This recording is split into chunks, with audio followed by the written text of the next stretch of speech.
Aaron Rodgers is indeed back in Titletown after a summer of drama. And of course, everybody wants to know, can't we all just get along? Because it is quite clear that he has a difference of opinion with the brass, specifically Brian Gutekunst, the GM of the team. So yesterday he was asked what their relationship is like after he was seen talking to the GM on the field during training camp.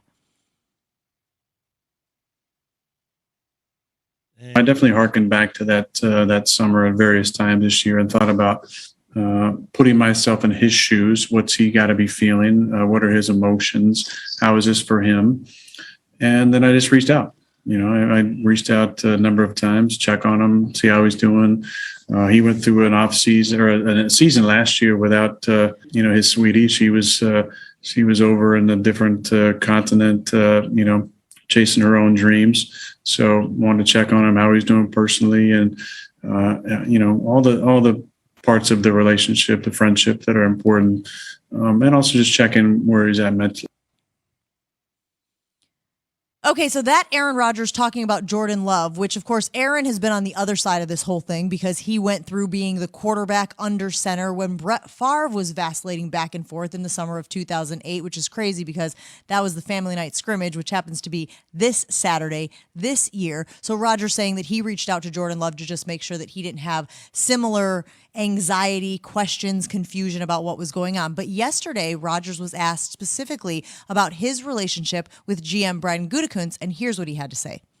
It was a little strange, I think, day one, just because I was gone for the entire offseason and contemplated my own future and the possibility of playing somewhere else as well. But when I'm back here, I'm 100% all in, And you know me, you know what I'm all about.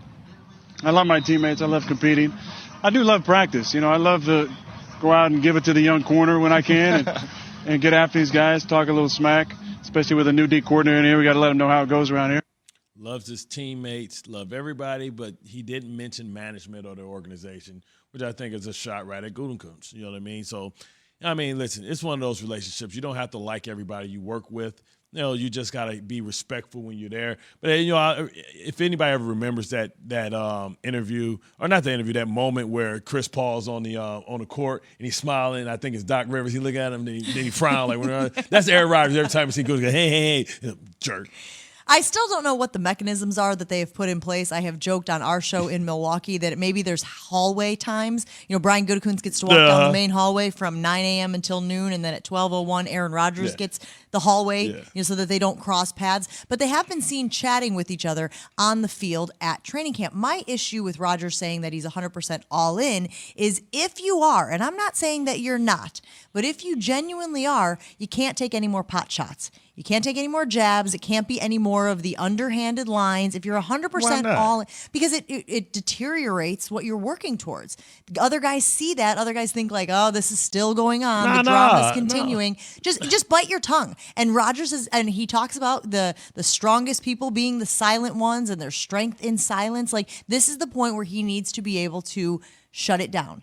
Shut it down. No more snide remarks. No more underhand. No more passive aggressive. Pull the rope in the same direction. Y'all need to be on the same team. And you're shaking your head like because that's not good for business. No, keep it going, man. Because guess what he's doing? He's emboldening and empowering all the players there, right? He's letting them know, listen, when you got to deal with this jerk, this how you handle him. I'm gonna show you what's going on. Like he's doing all the things that future stars can be able to make it a little bit easier. See, I think that's poisonous. It's like when you have kids, right? Like it's the first two kids that make it easy for the third kid, the babies of the family, like me. By the time I got there, my mom was tired. She was fatigued. She's like, just if you want to go, just go. I'm tired, right? So Aaron Rodgers is fighting all the fights to change the way they do business around there, and he's doing it so Devontae Adams can go in there and say, man, get my money, I'm out. Like, no, listen. It's just like when Kevin Hart's talking about, taking the trash out. When his dad tells him to take trash out, like, you take the trash out before I go get Steve down the street to come kick your butt again. I understand that he has an issue with what he calls the culture, the philosophy, the character of some of the people in the front office. But they don't care. They look at their track record of success and say, we've been very successful, Aaron Rodgers, and certainly you are a big part of it. But don't tell us how to manage.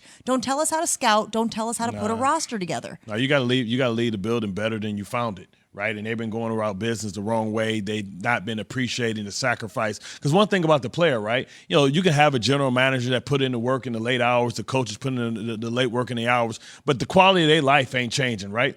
the athlete actually loses and leaves a piece of himself on that field. None of us walks away from that field the same, right? And it should be a level of appreciation and respect for that, right? And I think especially when you're one of the all-time greats, or if you're one of the all-time Packers, you should be treated with a certain way. You should be treated with kid gloves. Not everybody. I'm talking people that put that real work in. I'm not talking about I'm talking about like Charles Woodson. I'm talking about like Clay Matthews. I'm talking about like John Kuhn. Guys who left their quality of life is going to be different because of what they played through and what they put themselves through. And Aaron Rodgers is saying this is how we should be treated, and we're not going to be treated like that. Or he's letting guys know that are free agents don't come here because this is how they treat you. So if you want to be able to move into the next millennium, kind of like how Coughlin was, he tried to take when he first got to the Giants and they had to break him, right? He had to change and evolve. Mm-hmm. The organization in Green Bay has to change and evolve about how they treat their players because they're not just robots. They're real, living, breathing people who sacrifice their physical health for you so that you can walk around with your championship ring,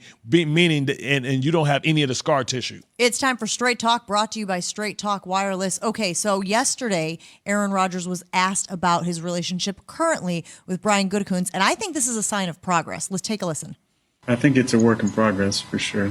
I mean, I think, relationships aren't formed in a matter of a couple days. There's time where the respect grows and the communication follows. I think the greatest relationships that you have, with your friends and loved ones involve conversations that flow. You can not talk to a close friend for a few months and pick up right where you left off. There's no break in communication. There's no forced conversations or you got to hit this person up because it's on your to-do list that day. It's all about wanting to have those conversations and wanting to to be in conversation like that. And we've had a couple conversations and been positive conversations. So to me, that's progress because Aaron Rodgers, notoriously stubborn, Aaron Rodgers chip on the shoulder. Aaron Rodgers in that situation doesn't take a dig. And he also doesn't say, we don't have a relationship, or I don't have a relationship with Brian Gutekunst. Remember that very famous interview with Aaron Rodgers from 10 years ago or so when he was asked about his relationship with Brett Favre? I think it was with Jeremy Schaap here on ESPN. And he was asked point blank, what is your relationship with Brett Favre after Favre had left and forced the trade? And he said, I don't have a relationship with him. Mm-hmm. He could have easily gone that route, and then the whole thing just starts to mushroom cloud again. But instead he says, it's a work in progress. We're working on it, right? Mm-hmm. We have to work together. We both want this organization to have success. And so, hey, we're working on it. Listen, Aaron Rodgers is playing chess, not checkers, right? He knows that if he wants to go where he needs to go, he's going to have to work through Gutekunst.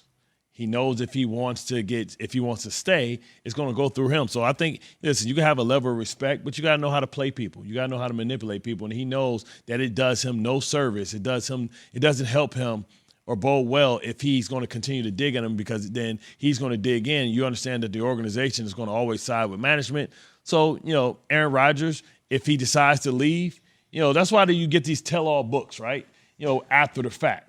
Because you want to get your end result. So Aaron Rodgers wants to get this end result, whether it's staying with the Packers or if it's getting traded. So he knows he has to use and manipulate the situation with Gutekunst, and he also has to use the media to say, "Oh, look how nice Aaron Rodgers is playing in the sandbox." You know what I'm saying? Listen, we know Aaron Rodgers is a chess player, man. He's a very thoughtful person, and he's just playing them, and that's what you're supposed to do. So then, what was the whole point of this offseason? What was the whole point? To get Randall Cobb under center? No. Under center, in green and gold? It was an attempt to get out of there. That didn't happen, so he had to go to plan B, right? He couldn't get traded, right? He didn't win the battle. He was trying to get him fired, make the organization pick between him or them, right? They decided to say pat, saying, hey, listen, we got control because we have you under contract. So you got no move there. When he ran out of moves, he said, you know what, I'm out of moves. I'm going to go ahead and come back, right? And Pat Sajak, you welcome. You don't have to compete with me. You know what I mean? You ain't my competition. I think I'm going to go in and compete in that division. So it was all about him trying to get what he wanted. He got the last year off his contract, which essentially makes him more attractive to be traded because now when you go there, you have to redo his deal. And, other teams won't have him under 2 deals if he's traded, and they're going to trade for the current contract. Now he only has 1 year, so if he gets traded, you're not going to bring Aaron Rodgers there and keep him on that current deal. You're going to extend that deal, right? So he won in that regard, but he didn't win the battle that he wanted, which was getting traded probably to Denver. Because I keep hearing that he's such a smart guy. And you mentioned he's playing chess, not checkers. Everybody else is playing checkers. But it feels like he miscalculated the offseason. Because usually he puts himself in a position to win, and he didn't win. He's still in Green Bay, working for an organization or working for management that he doesn't like. But he can win a Super Bowl with. He can, and he likes his teammates. Got his he likes boy his back. coaches.